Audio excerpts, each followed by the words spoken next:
காட்டோரம் ஒரு பெரிய ஆலமரத்தில் சிட்டென்ற ஒரு சின்ன அணில் வசித்தது. சிட்டு மிகவும் கூச்ச சுபாவம் கொண்டது. யாரிடமும் அதிகம் பேசாது. அதற்கு மிகவும் பசித்தது. ஆனால் யாரிடமும் கேட்க தயங்கியது. சிட்டு தனியாக உணவு தேட கிளம்பியது. ஒரு மரத்தின் உச்சியில் ஒரு பெரிய பலாப்பழத்தை பார்த்தது. ஆனால் எவ்வளவு முயன்றாலும் அதனால் அந்த பழத்தை எட்டி பிடிக்க முடியவில்லை. அப்பொழுது ஒரு குரங்கு கூட்டம் அங்கே வந்தது.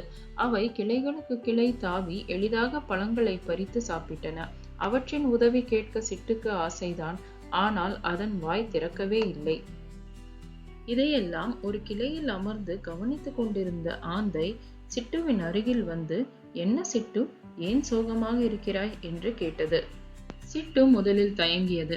ஆனால் ஆந்தையின் கனிவான கண்களை பார்த்ததும் மெல்லிய குரலில், எனக்கு எனக்கு பசிக்கிறது" என்று முணுமுணுத்தது.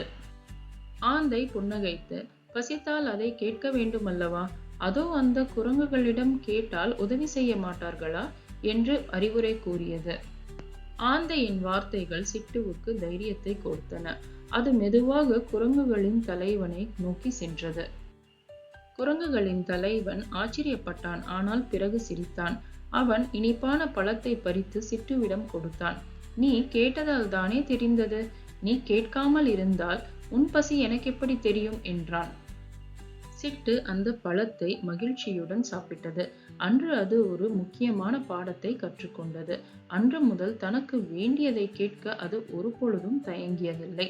வாயுள்ள பிள்ளைதான் பிழைக்கும் என்பதை அது புரிந்து கொண்டது. குழந்தைகளே, இந்த கதையிலிருந்து நாம் புரிந்து கொள்ள வேண்டியது, எதையும் சரியான நேரத்தில் கூற வேண்டும். காலம் கடந்த பிறகு சொல்வது பயனில்லை. உதாரணத்துக்கு, பசங்க ஸ்கூலுக்கு போகும்போது கிளாஸ் டீச்சர் பாடம் எடுக்கும்போது அந்த பாடத்துல எல்லா பசங்களுக்கும் ஏதாவது ஒரு டவுட் வரும். ஆனா எல்லா பசங்களும் கேட்க மாட்டாங்க. 2 பசங்க தான் கேட்பாங்க. நீங்க கேட்டாதான் புரியும். உங்களுக்கு எப்படி பாடம் எடுத்தா புரிஞ்சிக்க முடியும்? உங்களுக்கு என்ன தெரியல? கேட்காம யாருமே சொல்ல மாட்டாங்க, செய்ய மாட்டாங்க. கேட்டா மத்தவங்க சிரிச்சிருவாங்க, என்ன நினைப்பாங்களோ தெரியல, டீச்சர் திட்டுவாங்க. அப்படியெல்லாம் நீங்க யோசிக்கவே கூடாது. திட்டினா திட்டிட்டு போறாங்க. நம்ம டீச்சர் தானே, நம்ம பேரண்ட்ஸ் தானே.